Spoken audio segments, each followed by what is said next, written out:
ನಿಜವಾಯ್ತಾ ಕೋಡಿ ಶ್ರೀ ಮಠದ ಸ್ವಾಮಿಗಳ ಭವಿಷ್ಯ ಅನ್ನೋ ಪ್ರಶ್ನೆ ಈಗ ಮೂಡಿ ಬರ್ತಾ ಇದೆ. ಈ ಎಲ್ಲ ಅಪ್ಡೇಟ್ಗಳನ್ನು ಗಮನಿಸ್ತಾ ಇದ್ರೆ ನಿಜಕ್ಕೂ ಕೂಡ ಶ್ರೀಗಳ ಭವಿಷ್ಯ ನಿಜವಾಗೋಯ್ತಾ ಅನ್ನೋ ಪ್ರಶ್ನೆ. ಯಾಕಂದ್ರೆ ಉಸಿರಾಟದ ಸಮಸ್ಯೆಯಿಂದ ಅತಿ ಹೆಚ್ಚು ಸಾವು ಅಂತ ಶ್ರೀಗಳು ಹೇಳಿದ್ರು. ಕೋಡಿ ಮಠದ ಶ್ರೀಗಳು ಭವಿಷ್ಯವನ್ನ ನುಡಿದಿದ್ರು. ಉಸಿರಾಟದ ಸಮಸ್ಯೆಯಿಂದ ಅತಿ ಹೆಚ್ಚು ಸಾವು ನೋವಾಗುತ್ತೆ ಅಂತ. ಅದೇ ರೀತಿ ಉಸಿರಾಟದ ಸಮಸ್ಯೆಯಿಂದಲೇ RCB ಅಭಿಮಾನಿಗಳು ಸಾವನ್ನಪ್ತಾರೆ. ಅದಾದ್ಮೇಲೆ ವಾಯುವಿನಿಂದ ಅತಿ ಹೆಚ್ಚು ಸಾವು ನೋವು ಅಂತ ಶ್ರೀಗಳು ಹೇಳಿದ್ರು. ಅದೇ ರೀತಿ ನಿನ್ನೆ ವಿಮಾನದ ಅಪಘಾತದಲ್ಲಿ 241 ಮಂದಿ ಪ್ರಯಾಣಿಕರು ಪ್ಲಸ್ ವಿದ್ಯಾರ್ಥಿಗಳು ಸಾರ್ವಜನಿಕರು ಸೇರಿ ಇದುವರೆಗೂ 295 ಮಂದಿ ಸಾವನ್ನಪ್ಪಿದ್ದಾರೆ. ವಾಯು ರೂಪದಲ್ಲಿ ಅಪಾಯ ಅಪ್ಪಳಿಸಲಿದೆ ಅಂತ ಸ್ವಾಮೀಜಿ ಹೇಳಿದ್ರು. ಅಷ್ಟೇ ಅಲ್ಲದೆ ಮೇಘಸ್ಫೋಟದ ಬಗ್ಗೆಯೂ ಕೂಡ ಭವಿಷ್ಯವನ್ನ ನುಡಿದಿದ್ದಾರೆ. ಹೀಗಾಗಿ ಕೋಡಿ ಮಠದ ಶ್ರೀಗಳ ಭವಿಷ್ಯ ನಿಜಕ್ಕೂ ಕೂಡ ನಿಜವಾಯ್ತಾ ಅನ್ನೋ ಪ್ರಶ್ನೆ ಈಗ ಮೂಡಿ ಬರ್ತಾ ಇರುವಂಥದ್ದು.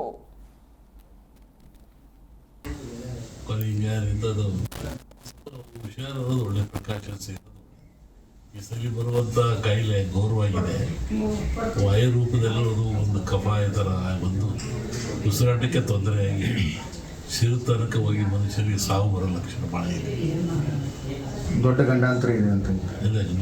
5 ವರ್ಷ ಲೋಕಕ್ಕೆ ಇದೆ. 5 ವರ್ಷ ಈ ಕಾಯಿಲೆ 5 ವರ್ಷ ತನಕ ಸಿಂಪ್ಟಮ್ಸ್ ಇರುತ್ತೆ. ಅಂದರೆ ಕಮ್ಮಿ ಆಗುತ್ತೆ, ಹೋಗುತ್ತೆ, ಬರುತ್ತೆ. ಇದರ ಆಯುಷ 5 ವರ್ಷ ಇದೆ. 4 ಮೊನ್ನೆ ಹೇಳಿದ್ದಲ್ಲ, ವಾಯು ಜಾಸ್ತಿ ಇದೆ, ಜಲದ್ದು ಜಾಸ್ತಿ ಇದೆ, ಮೇಘಸ್ಫೋಟ ಆಗೋ ಲಕ್ಷಣ ಭಾಳ ಇದೆ, ಹಿಮಾಲಯದಿಂದ ಅಪಾಯ ಇದೆ, ಅದು ಡೆಲ್ಲಿವರೆಗೆ ಆವರಿಸ್ತದೆ, ಭೂಕಂಪಗಳು ಭಾಳ, ಜನಗಳ ಸಾವು, ಮತೀಯ ಗಲಭೆ ಹೆಚ್ಚು, ಅರಸ ನರಮನೆಗೆ ಕಾರ್ಬೋಡ ಕವಿದಿತ್ತು. ಅರಸನ ಮನೆಗೆ ಕಾರ್ಬೋಡ, ಅರಸ ನರಮನೆಗೆ ಕಾರ್ಬೋಡ ಕವಿದಿತ್ತು ರಾಜಕೀಯವಾಗಿ. ಶ್ರೀಗಳ ಭವಿಷ್ಯ ನಿಜವಾಗೋಯ್ತಾ ಅನ್ನೋ ಪ್ರಶ್ನೆ. ಯಾಕಂದ್ರೆ ಉಸಿರಾಟದ ಸಮಸ್ಯೆಯಿಂದ ಅತಿ ಹೆಚ್ಚು ಸಾವು ಅಂತ ಶ್ರೀಗಳು ಹೇಳಿದ್ರು. ಕೋಡಿ ಮಠದ ಶ್ರೀಗಳು ಭವಿಷ್ಯವನ್ನ ನುಡಿದಿದ್ರು. ಉಸಿರಾಟದ ಸಮಸ್ಯೆಯಿಂದ ಅತಿ ಹೆಚ್ಚು ಸಾವು ನೋವಾಗುತ್ತೆ ಅಂತ. ಅದೇ ರೀತಿ ಉಸಿರಾಟದ ಸಮಸ್ಯೆಯಿಂದಲೇ RCB ಅಭಿಮಾನಿಗಳು ಸಾವನ್ನಪ್ತಾರೆ. ಅದಾದ್ಮೇಲೆ ವಾಯುವಿನಿಂದ ಅತಿ ಹೆಚ್ಚು ಸಾವು ನೋವು ಅಂತ ಶ್ರೀಗಳು ಹೇಳಿದ್ರು. ಅದೇ ರೀತಿ ನಿನ್ನೆ ವಿಮಾನದ ಅಪಘಾತದಲ್ಲಿ 241 ಮಂದಿ ಪ್ರಯಾಣಿಕರು ಪ್ಲಸ್ ವಿದ್ಯಾರ್ಥಿಗಳು ಸಾರ್ವಜನಿಕರು ಸೇರಿ ಇದುವರೆಗೂ 295 ಮಂದಿ ಸಾವನ್ನಪ್ಪಿದ್ದಾರೆ. ವಾಯು ರೂಪದಲ್ಲಿ ಅಪಾಯ ಅಪ್ಪಳಿಸಲಿದೆ ಅಂತ ಸ್ವಾಮೀಜಿ ಹೇಳಿದ್ರು. ಅಷ್ಟೇ ಅಲ್ಲದೆ ಮೇಘಸ್ಫೋಟದ ಬಗ್ಗೆಯೂ ಕೂಡ ಭವಿಷ್ಯವನ್ನ ನುಡಿದಿದ್ದಾರೆ. ಹೀಗಾಗಿ ಕೋಡಿ ಮಠದ ಶ್ರೀಗಳ ಭವಿಷ್ಯ ನಿಜಕ್ಕೂ ಕೂಡ ನಿಜವಾಯ್ತಾ ಅನ್ನೋ ಪ್ರಶ್ನೆ ಈಗ ಮೂಡಿ ಬರ್ತಾ ಇರುವಂಥದ್ದು.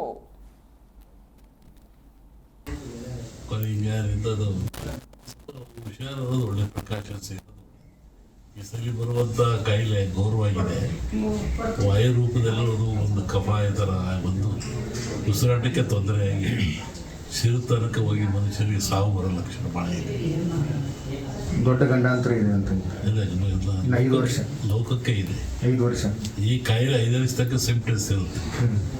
ಅಂದರೆ ಕಮ್ಮಿ ಆಗುತ್ತೆ, ಹೋಗುತ್ತೆ, ಬರುತ್ತೆ. ಇದರ ಆಯುಷ 5 ವರ್ಷ ಇದೆ. 4 ಮೊನ್ನೆ ಹೇಳಿದ್ದಲ್ಲ, ವಾಯು ಜಾಸ್ತಿ ಇದೆ, ಜಲದ್ದು ಜಾಸ್ತಿ ಇದೆ, ಮೇಘಸ್ಫೋಟ ಆಗೋ ಲಕ್ಷಣ ಭಾಳ ಇದೆ, ಹಿಮಾಲಯದಿಂದ ಅಪಾಯ ಇದೆ, ಅದು ಡೆಲ್ಲಿವರೆಗೆ ಆವರಿಸ್ತದೆ, ಭೂಕಂಪಗಳು ಭಾಳ, ಜನಗಳ ಸಾವು, ಮತೀಯ ಗಲಭೆ ಹೆಚ್ಚು, ಅರಸ ನರಮನೆಗೆ ಕಾರ್ಬೋಡ ಕವಿದಿತ್ತು. ಅರಸನ ಮನೆಗೆ ಕಾರ್ಬೋಡ, ಅರಸ ನರಮನೆಗೆ ಕಾರ್ಬೋಡ ಕವಿದಿತ್ತು ರಾಜಕೀಯವಾಗಿ. ಶ್ರೀಗಳ ಭವಿಷ್ಯ ನಿಜವಾಗೋಯ್ತಾ ಅನ್ನೋ ಪ್ರಶ್ನೆ. ಯಾಕಂದ್ರೆ ಉಸಿರಾಟದ ಸಮಸ್ಯೆಯಿಂದ ಅತಿ ಹೆಚ್ಚು ಸಾವು ಅಂತ ಶ್ರೀಗಳು ಹೇಳಿದ್ರು.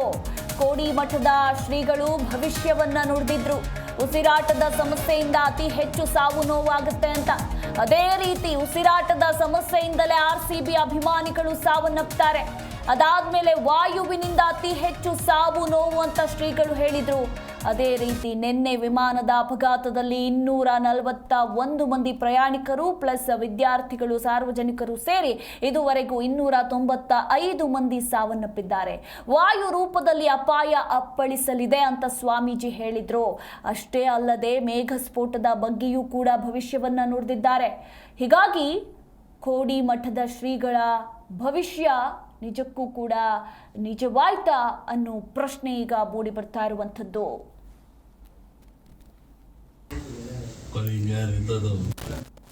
ಹುಷಾರನ್ನೋದು ಒಳ್ಳೆ ಪ್ರಕಾಶ ಸಿಗೋದು. ಈ ಸಲ ಬರುವಂತ ಕಾಯಿಲೆ ಘೋರವಾಗಿದೆ. ವಾಯು ರೂಪದಲ್ಲಿರೋದು ಒಂದು ಕಫಾಯ ಥರ ಒಂದು ಉಸಿರಾಟಕ್ಕೆ ತೊಂದರೆಯಾಗಿ ಸಿರುತನಕ ಹೋಗಿ ಮನುಷ್ಯರಿಗೆ ಸಾವು ಬರೋ ಲಕ್ಷಣ ಭಾಳ ಇದೆ. ದೊಡ್ಡ ಗಂಡಾಂತರ ಇದೆ ಅಂತ ಇಲ್ಲ 5 ವರ್ಷ ಲೋಕಕ್ಕೆ ಇದೆ. 5 ವರ್ಷ ಈ ಕಾಯಿಲೆ 5 ವರ್ಷ ತನಕ ಸಿಂಪ್ಟಮ್ಸ್ ಇರುತ್ತೆ. ಅಂದರೆ ಕಮ್ಮಿ ಆಗುತ್ತೆ ಹೋಗುತ್ತೆ ಬರುತ್ತೆ. ಇದರ ಆಯುಷ 5 ವರ್ಷ ಇದೆ. ನಾಲ್ಕು ಮೊನ್ನೆ ಹೇಳಿದ್ದಲ್ಲ, ವಾಯು ಜಾಸ್ತಿ ಇದೆ, ಜಲದ್ದು ಜಾಸ್ತಿ ಇದೆ, ಮೇಘಸ್ಫೋಟ ಆಗೋ ಲಕ್ಷಣ ಭಾಳ ಇದೆ, ಹಿಮಾಲಯದಿಂದ ಅಪಾಯ ಇದೆ, ಅದು ಡೆಲ್ಲಿವರೆಗೆ ಆವರಿಸ್ತದೆ, ಭೂಕಂಪಗಳು ಭಾಳ, ಜನಗಳ ಸಾವುಗಳು, ಮತೀಯ ಗಲಭೆ ಹೆಚ್ಚು, ಅರಸ ನರಮನೆಗೆ ಕಾರ್ಬೋರ್ಡ ಕವಿದಿತ್ತು. ಅರಸನ ಮನೆಗೆ ಕಾರ್ಮೋಡ ಅರಸ ನರಮನೆಗೆ ಕಾರ್ಬೋರ್ಡ ಕವಿದಿತ್ತು ರಾಜಕೀಯವಾಗಿ. ಶ್ರೀಗಳ ಭವಿಷ್ಯ ನಿಜವಾಗೋಯ್ತಾ ಅನ್ನೋ ಪ್ರಶ್ನೆ. ಯಾಕಂದ್ರೆ ಉಸಿರಾಟದ ಸಮಸ್ಯೆಯಿಂದ ಅತಿ ಹೆಚ್ಚು ಸಾವು ಅಂತ ಶ್ರೀಗಳು ಹೇಳಿದ್ರು. ಕೋಡಿ ಮಠದ ಶ್ರೀಗಳು ಭವಿಷ್ಯವನ್ನ ನುಡಿದಿದ್ರು. ಉಸಿರಾಟದ ಸಮಸ್ಯೆಯಿಂದ ಅತಿ ಹೆಚ್ಚು ಸಾವು ನೋವಾಗುತ್ತೆ ಅಂತ. ಅದೇ ರೀತಿ ಉಸಿರಾಟದ ಸಮಸ್ಯೆಯಿಂದಲೇ RCB ಅಭಿಮಾನಿಗಳು ಸಾವನ್ನಪ್ತಾರೆ. ಅದಾದ್ಮೇಲೆ ವಾಯುವಿನಿಂದ ಅತಿ ಹೆಚ್ಚು ಸಾವು ನೋವು ಅಂತ ಶ್ರೀಗಳು ಹೇಳಿದ್ರು. ಅದೇ ರೀತಿ ನಿನ್ನೆ ವಿಮಾನದ ಅಪಘಾತದಲ್ಲಿ 241 ಮಂದಿ ಪ್ರಯಾಣಿಕರು ಪ್ಲಸ್ ವಿದ್ಯಾರ್ಥಿಗಳು ಸಾರ್ವಜನಿಕರು ಸೇರಿ ಇದುವರೆಗೂ 295 ಮಂದಿ ಸಾವನ್ನಪ್ಪಿದ್ದಾರೆ. ವಾಯು ರೂಪದಲ್ಲಿ ಅಪಾಯ ಅಪ್ಪಳಿಸಲಿದೆ ಅಂತ ಸ್ವಾಮೀಜಿ ಹೇಳಿದ್ರು. ಅಷ್ಟೇ ಅಲ್ಲದೆ ಮೇಘಸ್ಫೋಟದ ಬಗ್ಗೆಯೂ ಕೂಡ ಭವಿಷ್ಯವನ್ನ ನುಡಿದಿದ್ದಾರೆ. ಹೀಗಾಗಿ ಕೋಡಿ ಮಠದ ಶ್ರೀಗಳ ಭವಿಷ್ಯ ನಿಜಕ್ಕೂ ಕೂಡ ನಿಜವಾಯ್ತಾ ಅನ್ನೋ ಪ್ರಶ್ನೆ ಈಗ ಮೂಡಿ ಬರ್ತಾ ಇರುವಂಥದ್ದು.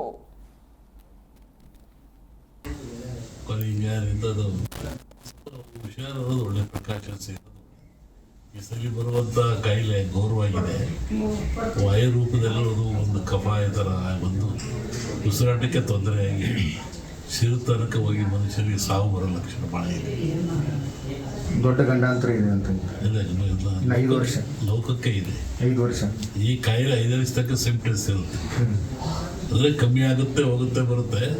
ಇದರ ಆಯುಷ 5 ವರ್ಷ ಇದೆ. ನಾಲ್ಕು ಮೊನ್ನೆ ಹೇಳಿದ್ದಲ್ಲ, ವಾಯು ಜಾಸ್ತಿ ಇದೆ, ಜಲದ್ದು ಜಾಸ್ತಿ ಇದೆ, ಮೇಘಸ್ಫೋಟ ಆಗೋ ಲಕ್ಷಣ ಭಾಳ ಇದೆ, ಹಿಮಾಲಯದಿಂದ ಅಪಾಯ ಇದೆ, ಅದು ಡೆಲ್ಲಿವರೆಗೆ ಆವರಿಸ್ತದೆ, ಭೂಕಂಪಗಳು ಭಾಳ, ಜನಗಳ ಸಾವುಗಳು, ಮತೀಯ ಗಲಭೆ ಹೆಚ್ಚು, ಅರಸ ನರಮನೆಗೆ ಕಾರ್ಬೋರ್ಡ ಕವಿದಿತ್ತು. ಅರಸನ ಮನೆಗೆ ಕಾರ್ಮೋಡ ಅರಸ ನರಮನೆಗೆ ಕಾರ್ಬೋರ್ಡ ಕವಿದಿತ್ತು ರಾಜಕೀಯವಾಗಿ.